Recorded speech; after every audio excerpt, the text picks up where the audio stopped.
Hi, welcome to So Good the Podcast. I'm KD. Let's get the show started. So before I get the show started, my thoughts and prayers goes out to everyone trying to provide for themselves and loved ones. I know it's what they say is Halloween. Whatever the case may be, out trick-or-treating, not for themselves, not only for themselves, but for their kids and loved ones and everyone that's out just celebrating whatever they celebrating. Just be safe. And my thoughts and prayers goes out to you for, making it to where you're going and making it back to your safe haven.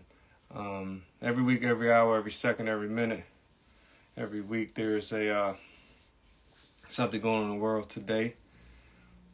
And we're here. So, to get this show started, I want to start off with Lending Tree. Yes, Lending Tree. Yes, Lending Tree is on my radar today. Let me give me a second. Reports consumers seek loans, but credit availability has contracted. During the quarter ended September 30th, the online lending marketplace revenue totaled $155.2 million, down 35% from the same quarter a year earlier, according to the shareholders letter released Tuesday, October 31st, in the conjunction with the company's quarterly earning call. This is the latest of several quarters in which the firm revenue has been negatively impacted by the correct economics backdrops, in which they say the Fed rate increases have tightened financial conditions. Lending Tree Chairman and CEO Doug Lebda and Chief Financial Officer, I believe that is Trent Ziegler, wrote in a letter, the marketplace consumer traffic levels have remained steady, but its revenue from the users has dipped as their access to their personal loans and small business loans has declined to credit criteria being tightened. Lending Tree Chief Operating Officer and the President of Marketplace Business, Scott Perry, said during the company's earning call, in response to the challenging, Lending Tree has moved beyond just trying to deliver a personal loan to consumers who search for a personal loan. Perry said now that the platform may also suggest other options available from the different financial industries with which it has relationships.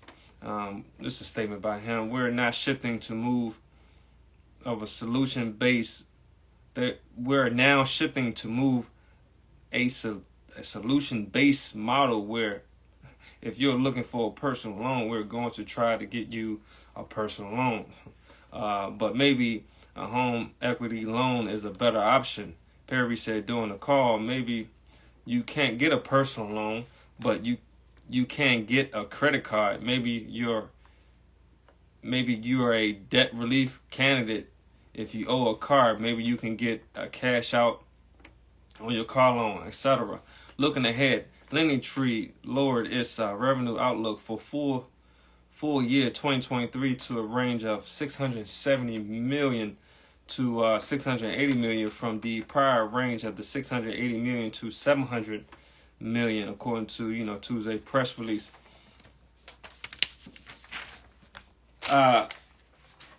With all these things that's taking place with lending and mortgaging and credit cards and late payments and all these different things, now it seems as though these entities in corporate America are trying to get things done right, because they are in the spotlight for doing things the wrong way.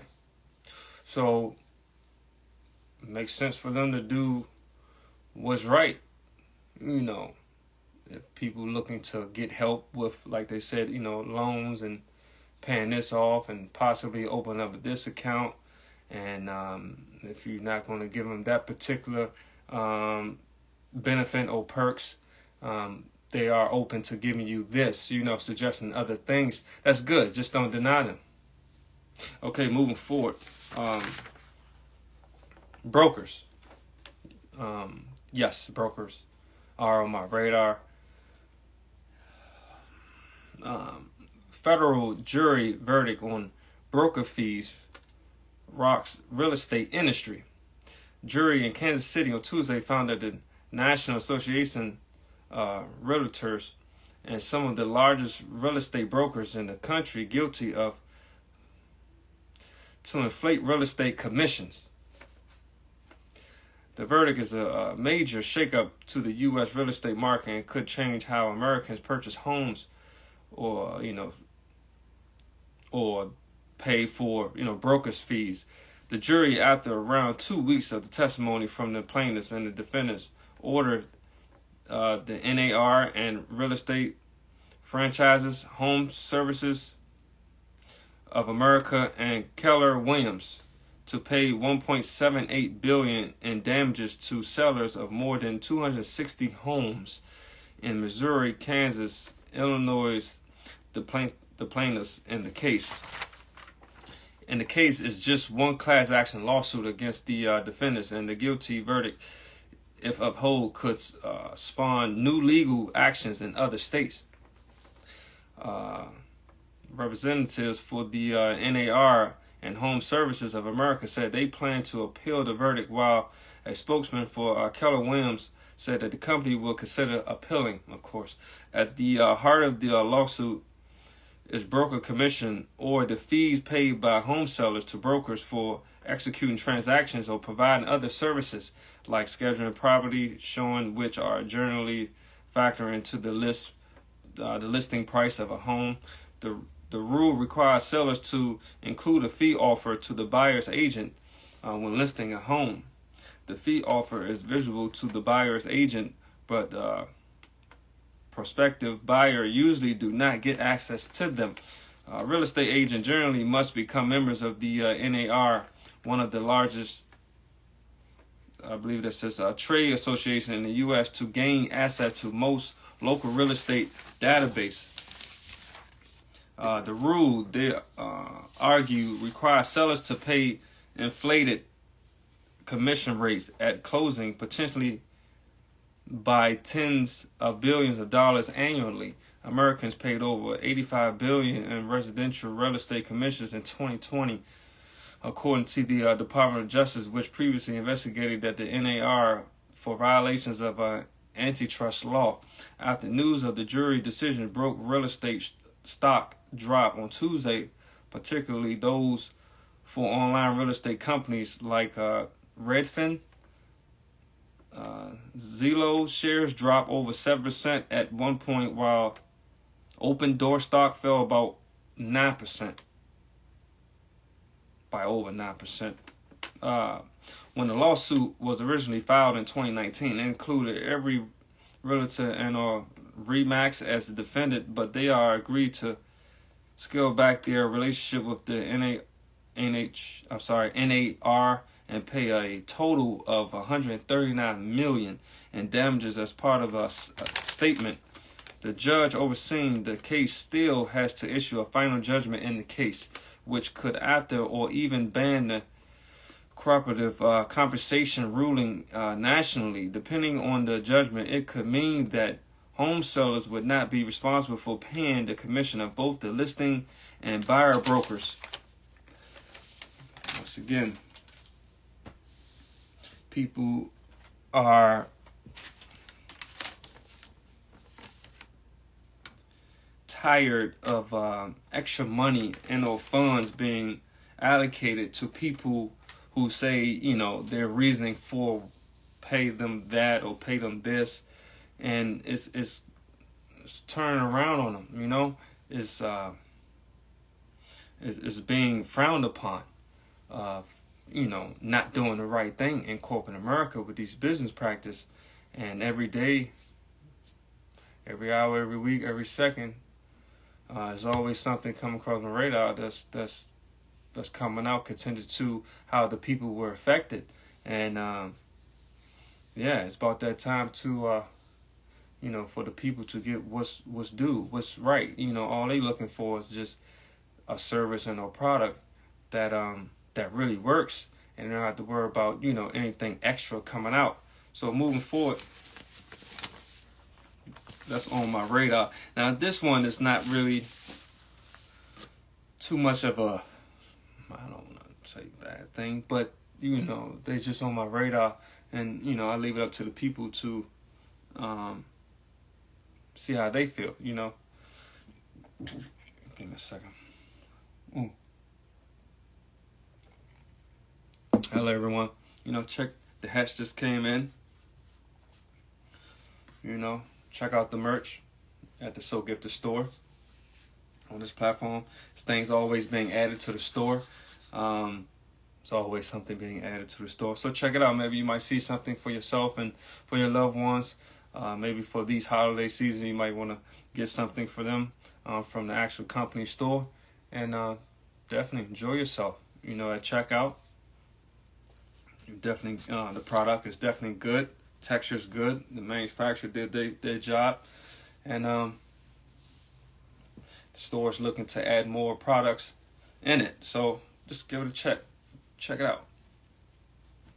Okay, but moving forward, Sunlight Financial Holdings is on my radar. Now, I know these are for the home buyers, homeowners, contingent to, most people should decide to do solar panels. And, this is pretty much for those individuals that's in that lane. So you might want to hear, what's being said. Announcing acquisition and file for bankruptcy, Sunlight Financial Holdings. It will be acquired by established investors in the solar energy industry, including an affiliate of Greenbacker Capital Management, Sunstone Credit, IGS Ventures, and others, as well as its secured lender, Cross River Bank, and has entered into a restructuring support agreement to reduce its debt burden while strengthening its balance sheet. The arrangement also outlines the expecting restructuring plan between Sunlight and the restructuring supporting parties, said Matt, what is his name? These names, you gotta excuse me for these names, said Matt Pottery, CEO of Sunlight Financial. Our agreement and transaction with our current partners and the consortium is a strong vote of confidence in Sunlight's platform and the company's growth prospects. Sunlight will emerge from this process in a stronger position with the resources to invest in our platform and our people, both in service and our partners. As part of the process, Sunlight Financial has filed a voluntary petition for reorganization under Chapter 11 of the U.S. Bankruptcy Code to implement the acquisition. Sunlight Financial will request expedited in court process, which will allow the company to quickly exit Chapter 11. Trade creditors, suppliers, contractors will be paid in the ordinary course of business, and customers' relationships will continue uninterruptedly. Employees can also expect the operation will continue without interruption, and they will be paid and provided benefits on the usual schedule. That's good. Summary of terms in the plan is set forth in the restructuring support agreement and addressing the company's Form 8K filing today. Significant elements of the plan included all channels, partners, contractors, installers, and trade creditors will be paid in full and continue to be paid in full and on time. Loans will continue to be originated and funded in the ordinary course of business through the partnership of the company with CRB. Acquisition will provide substantial additional for such lending. The consortium would invest significant new capital into the company. Members of the consortium, I believe that's how it's pronounced, bring substantial operating and financial expertise and will partner with existing management to reestablish the company's position as the preeminent platform for residential solar and home improvement financial solution. So like I said, I don't want to say that was a bad thing. Good thing they was just on my radar. This is for the home buyers or someone that's looking to possibly buying a home and want to, convert over to solar panels, and those who already have those, for them to go through the process and with a smooth transition with the partnering with their, new partners, and they still looking to pay their employees. Not only paying their employees, they're going to pay them in full and on time. That's what it's about. Take care of the people that's taking care of you, So moving forward,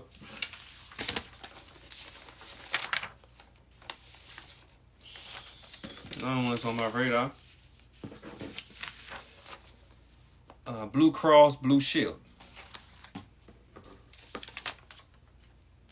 Yes, they are on my radar.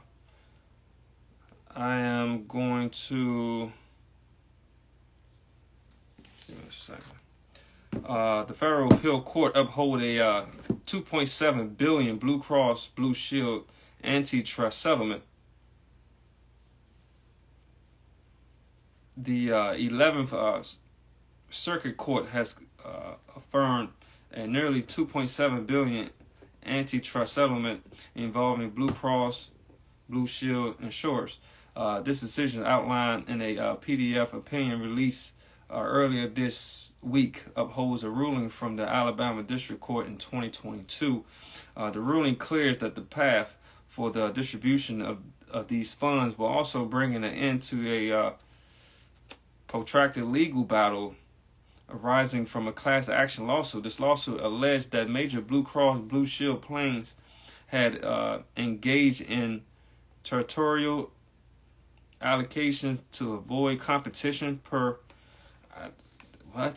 the Blue Cross Blue Shield Association had agreed to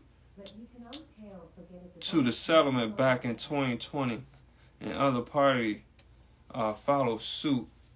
Notable Home Depot, a significant employer, challenged the Alabama ruling to stand could potentially hinder future antitrust efforts against the Blue Cross Blue Shield system.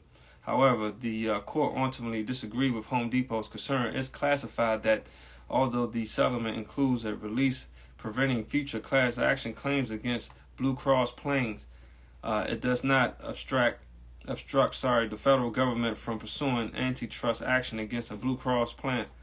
The court statement emphasized this point. The release in this appeal is limited and affects the rights of only some private individuals to sue Blue Cross, and it does not affect public enforcement of the antitrust law. Ford Motors brings antitrust suit against Blue Cross Blue Shield. The court further stated that the settlement agreement does not bar the Department of the Justice or state attorneys general from pursuing civil claims or criminal charges against Blue Cross. Home Depot concerned that the release will undermine the enforcement of the antitrust law is overstated. Another appeal was brought forth. Typographic and employee services to consultants who raised concerns about the settlement's classification of the class in two groups. One group primarily comprised self-funded clients, with the other consisted of fully insured firms. As part of the existing agreement, the majority of the settlement will be allocated to fully insured plan sponsors. While acknowledging that this allocation approach was uneven, the court found that it did not constitute unfair treatment. The court noted that the self-funded claimants were represented by their own counsel and a class representative and the settlement negotiation received some compensation from the settlement. Although the settlement agreement allocation unequally is not, it's unfair, pretty much. It's like I said, these are business and corporate America. These entities been around for God knows how long. It's about that time. People are getting tired. They are standing up for their rights and what's owed to them and what they purchased. What was told that they will receive. Nothing more, nothing less. It seems like they just getting charged more, and they're not even knowing these things. So the people are getting tired, over here, like I stated, So Gifted, Monumental Music Group, and EUSE, we take care of the people. That's what it's about. It's all about the people. So, moving forward, I thank everyone for continuously to check in on this platform. Like I said, this platform is for anyone to speak their piece, speak their truth, but also learn the truth. And every week a show will be brought to you. The truth will be brought to you. So, closing out, I am KD. This is So Get the Podcast. See you later.